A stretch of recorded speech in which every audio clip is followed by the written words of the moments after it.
The St. Louis Zoo opened back up to the public on June 13th. We did submit our reopening plan to the Department of Health and it was approved, so there are some modifications to our operations. The two most important things are probably first and foremost, we are still free, but you can't just come to the zoo. So you actually have to go online and make a time ticket reservation at www.stlzoo.org. The other most important thing is that masks are required at the direction of the Department of Health. For anybody that's under the age of 9 or has a pre-existing health condition, they don't have to wear a mask. So for the most part, when our guests come to the zoo, their experience will be pretty much like it was pre-pandemic. There are a handful of attractions and habitats that will be closed, however, but generally your experience will be the same, although there might be some capacity restrictions and some modifications to operations.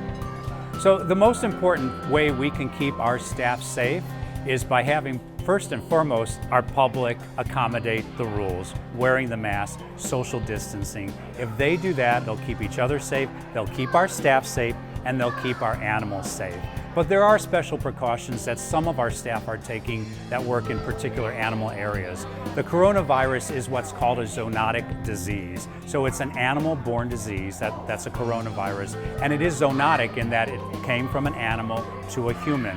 Many of them can cross over and go in the opposite direction. So there are a number of other sorts of diseases, avian influenza, tuberculosis, and a few other things, particularly with things like elephants and some birds. We're already taking precautions, not specific to COVID, but specific to other types of viruses. We have taken some special precautions with regards to working with some of the felids and a handful of other species, primarily enhanced PPE and social distancing really with regards to the animals and humans. Many of the things we're doing for COVID are no different from things we were already doing for some of our animals. That is with regards to our staff working with the animals, particularly our animal care team and our veterinary team.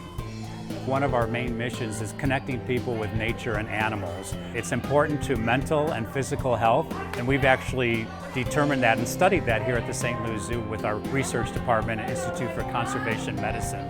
But the important thing, I think, is we offer a safe place to come and be outside with your family. We are over 100 acres. We have 1,200 outdoor seating areas for dining, and most of the zoo is in fact outside. So if we wear our masks and we social distance, we can be relatively safe. Again, please remember to go online to make your time ticket reservations, and remember, you have to wear a mask unless you're under the age of 9 or have a pre-existing health condition.